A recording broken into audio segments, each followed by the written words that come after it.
नमस्कार मित्रों, मैं आचार्य मुकेश आज आप सबके बीच लेकर के आया हूँ प्रेत बाधा से कैसे मुक्ति पाएं भाग 2।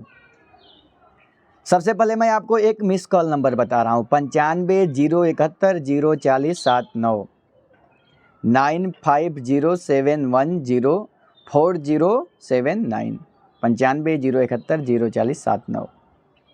इस नंबर पर आपको एकमात्र मिस कॉल करना है, लंबी घंटी नहीं करना है, जिसको भी जो भी प्रेत बाधा से पीड़ित है।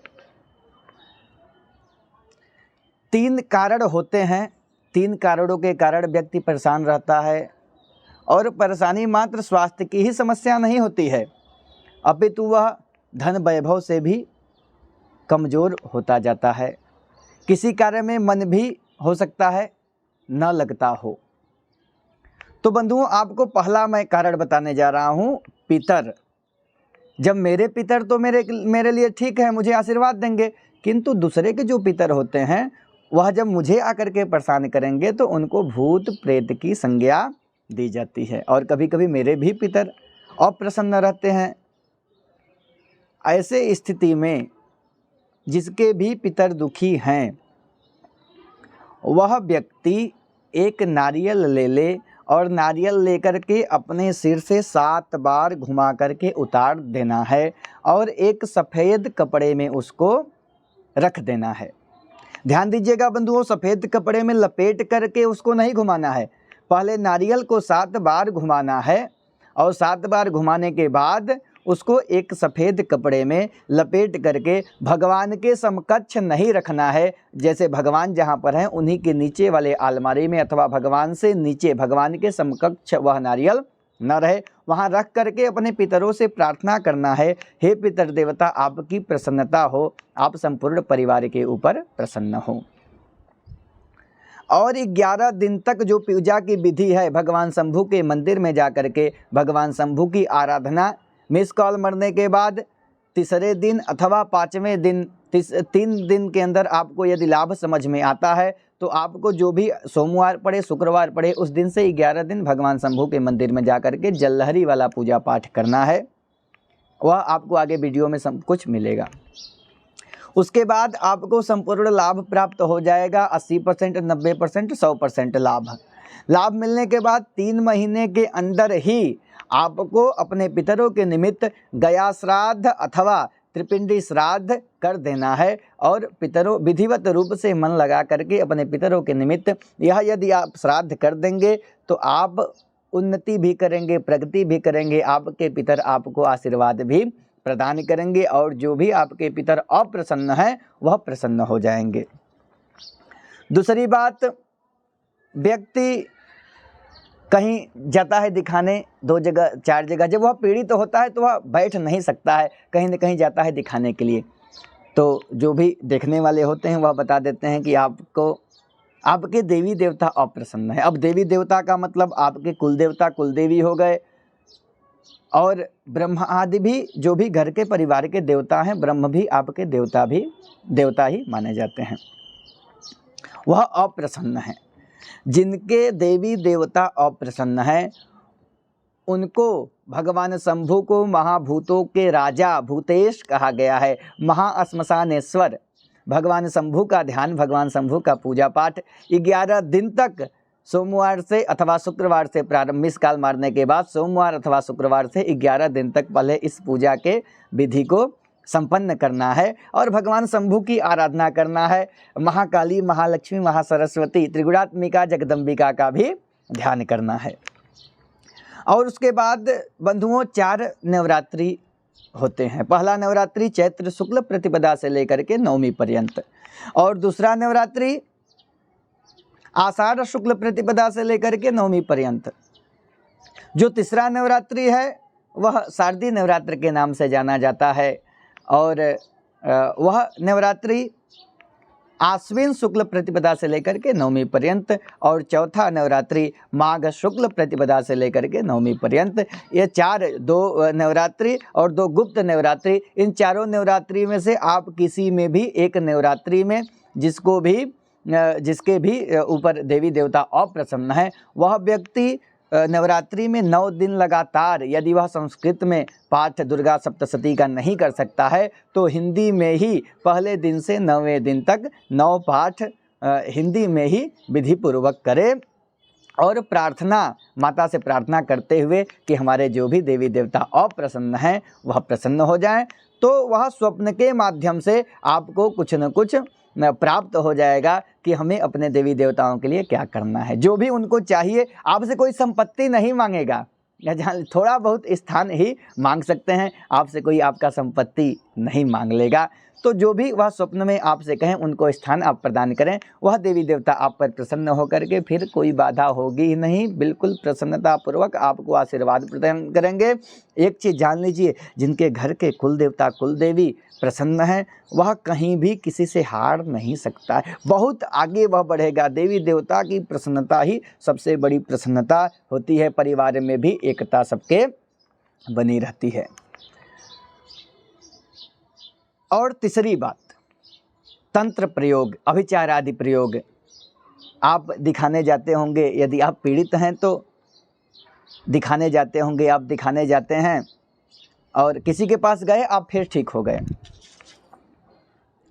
और पुनः आप जाते हैं, आप जाकर के दिखा कर के आते हैं, ठीक हो जाते हैं, किंतु कुछ दिन के बाद फिर से वही समस्या प्रारंभ हो जाती है। पुनः आप जाते हैं, दिखाते हैं, फिर आते हैं, फिर मतलब बार बार कोई आपके ऊपर बार बार कोई अभिचार आदि, कोई बार बार आपके ऊपर तंत्र प्रयोग कर रहा है। उसके लिए जो यह 11 दिन पूजा की विधि है, इसको 11 दिन से 1 दिन और बढ़ा देना है, 12 दिन। 11 दिन में 1 दिन प्लस करके 12 दिन तक इस पूजा पाठ को भगवान शंभू के मंदिर में जा कर के मिस कॉल मारने के बाद सोमवार अथवा शुक्रवार से इस पूजा को प्रारंभ करके 11 दिन तो पूजा करना ही है, साथ में 1 दिन और पूजा बढ़ा करके 12 दिन तक भगवान शंभू को जल लहरी 1.5-2 घंटे तक करना है, भगवान शंभू की आराधना करना है, जिसके करने के बाद आपके ऊपर फिर तंत्र प्रयोग काम करेगा ही नहीं। और 12वें दिन एक काम और कर देना है, एक नींबू लेना है, अपने सर से 7 बार घुमा करके उतार करके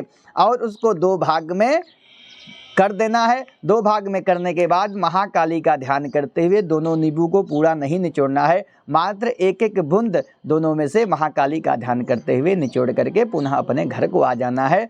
कोई भी आपके ऊपर तंत्र प्रयोग कितना भी करना चाहे वह आपके ऊपर तंत्र प्रयोग कर ही नहीं सकता है। यह समझ लीजिए कि आप अभिचार आदि प्रयोगों से मुक्त हो गए। आप कितना पीड़ित थे, किंतु शंभू की ऐसी कृपा, महाकाली की ऐसी कृपा कि आपको उससे निवृत्ति मिल गई। और इसमें बंधुओं बता दूं कि इसमें अंधविश्वास के फेर में नहीं पड़ना है और मेरे भी विश्वास पर आपको नहीं रहना है। इसमें पहले ही मैं बता दे रहा हूं, आप मिस कॉल करें, मिस कॉल करने के बाद 3 दिन 5 दिन के अंदर आपको यदि किसी प्रकार का समाधान मिलता है, यदि आपको 10%, 20%, 50%, 100% लाभ प्राप्त होता है, तभी आप इस पूजा पाठ को करें। तो इसमें कोई अंधविश्वास है ही नहीं। और बंधुओं, इस पूजा पाठ को जैसे बहुत लोग होते हैं गंभीर समस्या में फंसे हुए हैं, कोई समस्या, कोई प्रेत ऐसे होते हैं कि बहुत ज़्यादा पीड़ित कर देते हैं। उस स्थिति में यदि वह मंदिर में नहीं जा सकते हैं पूजा करने के लिए, तो उनके लिए भी एक विधि है, वह पहले दिन जाएं, 5वें दिन जाएं, 9वें दिन जाएं और 11वें दिन जा कर के भगवान शंभू की आराधना करें, जल लहरी करें। यदि वह बैठ नहीं सकते हैं तो उनकी पत्नी और उनके पुत्र 11 दिन में दिक्कत, 11 दिन तो पूजा पाठ करना ही है। जिनके ऊपर बार बार हो रहा है उनको 12 दिन तो करना ही है। अगर वह नहीं कर सकते हैं तो उनको पत्नी को करना है, उनके बेटे को यह उपाय करना ही करना है, इसमें कोई संदेह नहीं है। किंतु मान लीजिए मंदिर में रोज नहीं जा सकते हैं तो दूसरे पहले दिन जाएंगे, 5वें दिन जाएंगे, तो अपने आप उनको लाभ समझ में आएगा और 9वें दिन 11वें दिन वह मंदिर में चले जाएंगे, पूजा पाठ करें। बंधुओं एक बात और बता दूं, यह पूजा पाठ करना है तो बिना नमक के ही करना है। आप 12 बजे रात्रि से लेकर के 4 बजे भोर के अंदर ही इस पूजा पाठ को नहीं कर सकते हैं। आपको जब भी समय मिले, 4 बजे भोर से लेकर के 12 बजे रात के बीच में 1.5-2 घंटे का जब भी आपके पास समय मिले तो वही 11 दिन लगातार आप पूजा पाठ कर सकते हैं। लेकिन एक बात ध्यान दीजिएगा कि आप जैसे सोचे कि मैं पहले दिन चला गया 6 बजे सुबह और फिर दूसरे दिन जाऊंगा शाम को 6 बजे, ऐसा चलने वाला नहीं है। आप जिस समय सुबह में जाएंगे तो आप एक दिन या सुबह में जाते हैं, जैसे 6 बजे चले गए तो आप हो सकता है दूसरे दिन 6:30 बजे जाएं, किंतु आधे घंटे का ही हेर फेर होना चाहिए, उससे ज़्यादा नहीं। आपको चूज करना है, पहले ही आपको समझ लेना है कि मैं पहले दिन जितने बजे जाऊंगा उसी के आसपास हमको जाना है। तो मेरे पास 11 दिन लगातार कब समय है, सुबह है अथवा शाम को, जब भी समय हो आप उस समय जा करके पूजा पाठ करें, एक समय ही जाएं। और बंधुओं, पहले ही बता दिया हूँ कि बिना नमक का करना है। यदि आपको भोजन वगैरह करना होगा तो सुबह से बढ़िया कोई समय है ही नहीं इस पूजा के लिए, बिना नमक के ही इस पूजा पाठ को करना है। और एक चीज़ ध्यान दीजिएगा कि 1 महीने मतलब इस क्रिया को करने के 5 दिन पहले से लेकर के 10 दिन बाद तक 25 दिन तक आपके घर के अंदर अंडा भी नहीं आना चाहिए, मांस मदिरा नहीं आना चाहिए, घर का कोई भी मनुष्य खाना नहीं चाहिए। उसके बाद जिस व्यक्ति के लिए यह पूजा पाठ चल रहा है वह व्यक्ति जीवन पर्यंत मांस मदिरा नहीं खाएगा। नहीं आप जाने, आपका काम जाने, हम लोगों से कोई उसका मतलब नहीं है। तो बंधुओं, मांस मदिरा से बिल्कुल दूरी बना करके इस पूजा पाठ को, इस अर्चना को, इस वंदना को करें, तभी गारंटी है। अथवा फिर बता ही दिया हूँ कि आप जाने, आपका काम जाने। यदि किसी भी प्रकार से पूजन के मध्य में गैप हो जाता है तो गैप होने के बाद पुनः आपको यह नहीं कि हम 4 दिन किए फिर छूट गया तो फिर 4 दिन बाद से प्रारंभ करके 6 दिन पूरा, ऐसा नहीं चलने वाला है। यदि आपका किसी भी कारण से गैप हो जाता है तो पुनः आपको 11 दिन करना है। पुनः सोमवार शुक्रवार से प्रारंभ करके 11 दिन की जो क्रिया है, 11 दिन का जो पूजा पाठ है वह करना है। मंदिर में जाने के बाद कलावा बांध करके मंदिर के बाहर बैठ जाना है। मंदिर में भीड़ वगैरह है तो ये ध्यान देना है कि आपके कलावा को कोई लागे वगैरह भी नहीं, कलावा को दूर पकड़ करके बैठना है। और उस जल लहरी के अंदर दूसरा कोई जल न डालने पाए, ऐसे समय भी आपको ध्यान देना है। ऐसे समय मंदिर में ही आपको प्रवेश करना है, जाना है दूर बैठ करके। और मंदिर में यह नहीं कि फिर कहानी सोचने लगे शंभू के पास जा करके, ऐसा नहीं। आप यदि शंभू के पास जाते हैं तो शंभू का ही ध्यान करें। 1.5 घंटे 2 घंटे तक भगवान शंभू, जल लहरी जब तक चले तब तक भगवान शंभू, हे शंभू, ओम नमः शिवाय महामंत्र, भगवान के महामंत्र का जप करें। निश्चित रूप से बंधुओं, संपूर्ण विश्वास के साथ आपको लाभ प्राप्त होगा, इसमें कोई संदेह और कोई संशय नहीं है। उसके बाद भी यदि आपको लाभ नहीं प्राप्त हो पा रहा है तो मेरा नंबर है 9415860913 9415860913। इस नंबर पर आप मुझसे बात कर सकते हैं। और यदि कोई समस्या होगी तभी बात करें। यदि आप प्रसन्नता पूर्वक हैं और आपका काम हो गया, आपका कल्याण हो गया, तो किसी से भी कुछ भी बात करने की ज़रूरत नहीं है। यह हम सबका एक जो प्रयास है यह है कि आप 1 भी रुपए आपका इस पूजा पाठ में लगना नहीं चाहिए। और पहली बात, और दूसरी बात, मैं पूजा पाठ की आपको आगे विधि देखने को मिलेगी। मैं दूध चढ़ाया हूँ, फूल चढ़ाया हूँ, माला चढ़ाया हूँ, फल चढ़ाया हूँ, अगरबत्ती धूप दीप सब कुछ दिखाया हूँ। और बंधुओं, यदि आपके पास इसमें कुछ नहीं है तो आप मात्र जल से भी, मात्र बेलपत्र से ही, मात्र पुष्प से ही भगवान, अक्षत से ही भगवान शंभू की पूजा पाठ कर सकते हैं। और आपको यदि विश्वास हो कि यह गाय का दूध ही है, देसी गाय का दूध, तभी भगवान शंभू को चढ़ाएं। बाजार से लेकर के दूध नहीं चढ़ाना है। केमिकल चढ़ाने से अच्छा तो यह है कि भगवान शंभू को हम गंगा जल अथवा जल ही चढ़ा दें। फल मीठा के जगह पर यदि आप, इसमें आपका 1 भी रुपये लगना नहीं चाहिए। फल मीठा यदि आप नहीं चढ़ा सकते हैं तो आप भगवान शंभू को मिश्री का भोग लगा करके विधिवत मन से पूजा पाठ करें। उसके बाद भी किसी भी प्रकार की समस्या होती है तो मेरे नंबर पर आप संपर्क करें, बात करें। परोपकाराय पुण्याय, भैया जिनके द्वारा मार्गदर्शन प्राप्त हो रहा है वह मात्र परोपकार के लिए ही यह कार्य कर रहे हैं, मात्र परोपकार। तो आप लोग भी इस वीडियो को ज़्यादा से ज़्यादा लोगों तक पहुंचाएं। कहा गया है कि यदि शत्रु भी पीड़ित है तो शत्रु को भी, यदि कहीं से शत्रु के लिए भी लाभ समझ में आ रहा है तो शत्रु को भी यह बता देना चाहिए। तो आप अपने शत्रु को भी यह वीडियो भेज सकते हैं। यदि वह प्रेतादि बाधा से पीड़ित हो तो मात्र 1 मिस कॉल मारने से ही, और मात्र यह जान लीजिए कि यह यदि आपको लाभ प्राप्त होता है तो आप कमेंट के माध्यम से ही भैया तक पहुँच सकते हैं। कमेंट के माध्यम से ही आप उसमें जो भी यदि आपको लाभ प्राप्त होता है अच्छा लिखें, यदि लाभ नहीं प्राप्त हो पाता है तो भी आप कमेंट के माध्यम से ही लिख करके बताएंगे और सूचना जाएगी और फिर वहाँ से जैसा भी होगा पुनः जैसा भी निर्देशित होगा वह आप सबको सूचित किया जाएगा। बंधुओं, आइए आगे वीडियो देखते हैं। नमस्कार मित्रों, मैं आचार्य मुकेश। आज मैं अगिया जोगिया वीर बाबा मंदिर में उपस्थित हुआ हूँ। आज का विषय है कैसे पाएं प्रेत बाधा से मुक्ति, भाग 2। आप सबको हालांकि मिसकाल तो बहुत लोग मारे, किंतु पूजा की सर्वोत्तम विधि न मालूम होने के कारण उनको संपूर्ण लाभ प्राप्त नहीं हो पाया। जो भी इसकी विधि है, जो भी व्यवस्था है, आज सब कुछ मैं प्रैक्टिकली आप सबको बताऊंगा। जैसे मैं कर रहा हूं उस प्रकार से यदि आप पूजा करते हैं तो निश्चित रूप से आप प्रेत बाधा से मुक्ति प्राप्त कर पाएंगे। आज आपको बताना चाहूंगा बंधुओं। सबसे पहले आप मंदिर के अंदर प्रवेश करें। प्रवेश के बाद सबसे पहले आपको भगवान गणेश का ध्यान करना है। लंबोदरम परम सुंदरम एक दंतम पीतांबरम त्रिनयनम परमम पवित्रम उदयत दिवाकर निभोज्वल कांति कांतम विघ्नेश्वरम सकल विघ्नहरम नमामि। भगवान गणेश का ध्यान करने के बाद पुनः भगवान गणेश के चरणों में प्रणाम निवेदित करना है। उसके बाद भगवान शंभु का ध्यान करना है। सानंदम आनंद वने वसंतम आनंद कंदम हृद्वापविंदम वाराणसी नाथम नाथ नाथम श्री विश्वनाथम शरणम प्रपद्ये। भगवान शंभु का ध्यान करने के बाद सबसे पहले भगवान शंभु को जल समर्पित करना है।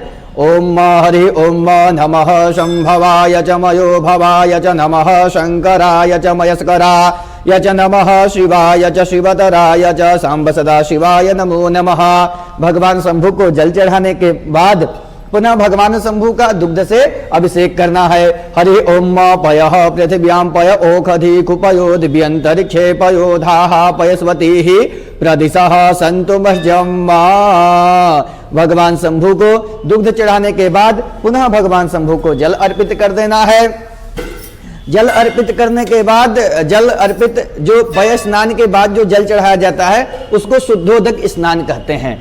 शुद्धोदक स्नान विधिवत भगवान शंभु को करा देना है।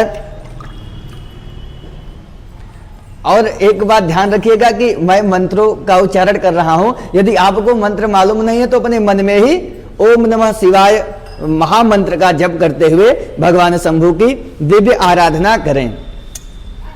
इसके बाद भगवान शंभु को आप चंदन लगाएंगे।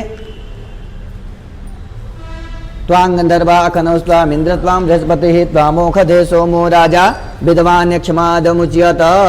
गंधम निवेदयामि सांब सदा शिवाय नमः विश्वेश्वराय नमः विश्वनाथाय नमः महाकालाय नमः महारुद्राय नमो नमः। भगवती गौरी अर्घा में विराजमान होती हैं। भगवती गौरी का भी आपको ध्यान करना है। गंध के बाद पुनः भगवान शंभु को अक्षत चढ़ा देना है। अक्षन्नमी मदंत जो प्रिया अधोकथ अस्तोकथ भानवो विप्राणविष्ठया मति जो जान विंद्रते हरि अलंकरणार्थे अक्षतान समर्पयामि। अक्षतांते पुष्पम पुष्पमालां वा।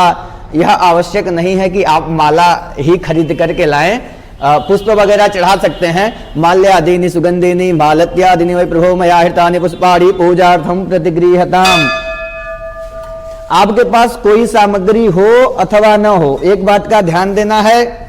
भगवान शंभु को स्नान कराना है, जल से ही स्नान करा दीजिए चलेगा, किंतु अक्षत और बिल्वपत्र अति आवश्यक है भगवान शंभु को चढ़ाना। अक्षत अत्यंत आवश्यक है। अक्षत चढ़ाएं भगवान शंभु को, बिल्वपत्र चढ़ाएं, दुर्वा चढ़ाएं। दुर्वा चढ़ाने के बाद पुनः आप धूप दिखाएं। और एक बात का ध्यान देना है मन के अंदर, यह नहीं कि कहानी किस्सा चलने लगे कि परिवार में हमारे क्या चल रहा है, हमारे रिश्तेदारी में क्या चल रहा है, ऐसा कुछ नहीं होना चाहिए। आपके मन में एक संकल्प होना चाहिए कि मैं आया हुआ हूं किस कार्य के लिए, वह कार्य मेरा संपन्न हो।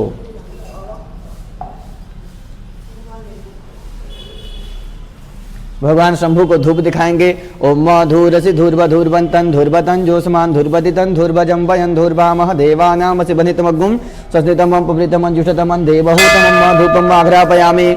धूपं धूपान्ते प्रत्यक्ष दीपम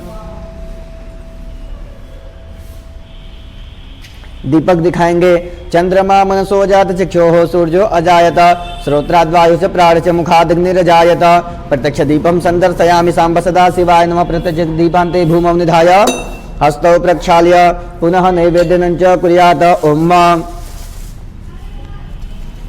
भगवान शंभु को नैवेद्य चढ़ाना है। नैवेद्य में आवश्यकता नहीं है कि आप फल ही चढ़ाएं अथवा मीठा ही चढ़ाएं। आपके पास कुछ नहीं है तो आप मिश्री भी भगवान शंभु को जितना कम से कम लागत में आपका पूजा हो जाए, यही यह समझ लीजिए कि भगवान की प्रसन्नता है। कम से इसमें एक भी रुपया आपका लगना नहीं चाहिए। ओम जाहा फल निर्जा अफला अक्वाजा चपकुब्रेहि प्रसूप्तानो मुंचन्त्व गुम्हसः नैवेद्यं निवेदयामि नैवेद्यं नैवेद्यांते आचमनीयं जलं समर्पयामि। प्राणाय पानाय व्यानाय उदानाय समानाय मध्ये मध्ये पानीयम् आचमनीयं जलं समर्पयामि। आचमनीयं जलान्ते कृतायाः पूजायाः साद्गुण्यार्थे द्रव्यदक्षिणां समर्पयामि। हिरण्यगर्भः समोर्तताग्रे भूतस्य जातः पतिरेक आसीत् सदाधार पृथिवीन्द्यामुतेमान् तस्मै देवाय विखाभिधेम। कृतायाः पूजायाः साद्गुण्यार्थे द्रव्यदक्षिणां समर्पयामि। द्रव्यदक्षिणा के बाद प्रदक्षिणा करना है। प्रदक्षिणीकृत्य जे तीर्थानि प्रचरन्ति सकाहस्तानि खंगिड़ः ते खाग्गुं सस्रयो जनेव धनवानि तन्मसि। पुनः प्रदक्षिणा के बाद भगवान शंभु का ध्यान करना है। हे शंभु, हे भोलेनाथ, मैं जिस कार्य से आया हूं वह मेरा कार्य संपन्न हो। सानंदमानंदवने वसंतम आनंदकंदम रतपापवृंदम वाराणसीनाथमनाथनाथम श्री विश्वनाथम शरणं प्रपद्ये। श्री विश्वनाथम शरणं प्रपद्ये। प्रार्थना पूर्वकम अनंत अनंत कोटि नमस्कारांच समर्पयामि। पुनः हाथ में थोड़ा सा जल लेकर के भगवान को समर्पित कर देंगे। अनेन पूजनाख्येन तेन श्री सांब सदाशिव रुद्र देवता प्रियंता नमः तत्सत् समर्पण बुद्धि नमस्करोमि। हे शंभु,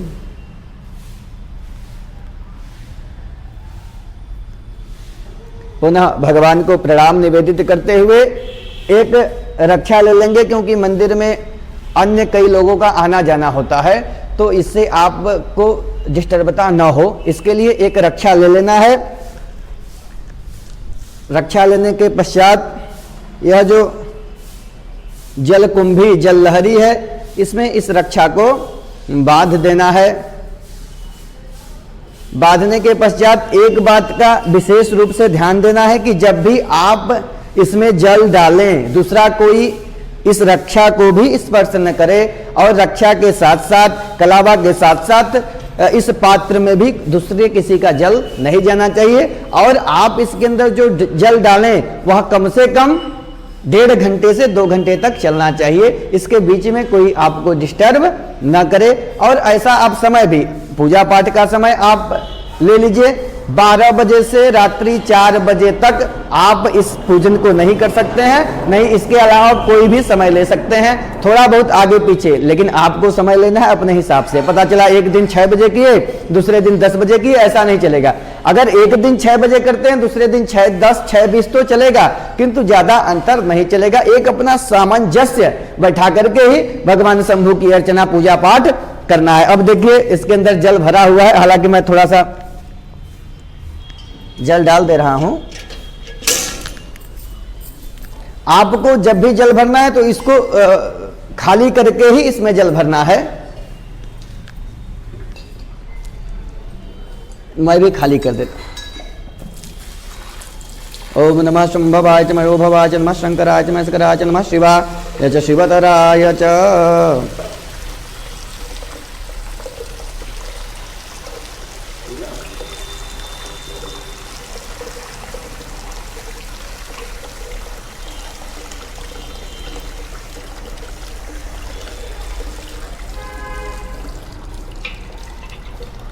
यह पात्र अब खाली हो चुका है। अब इसके अंदर आपको अपना जल डाल देना है।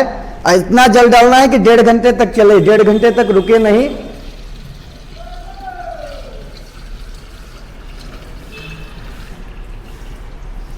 देखिए हमने जल पूरित कर दिया और जल पूर्ण करने के बाद इसकी जो धार है यह इसी प्रकार से धीरे धीरे भगवान शंभू के ऊपर गिरती रहे। नागराज के ऊपर ना गिरे, थोड़ा नागराज को किनारे कर देना है।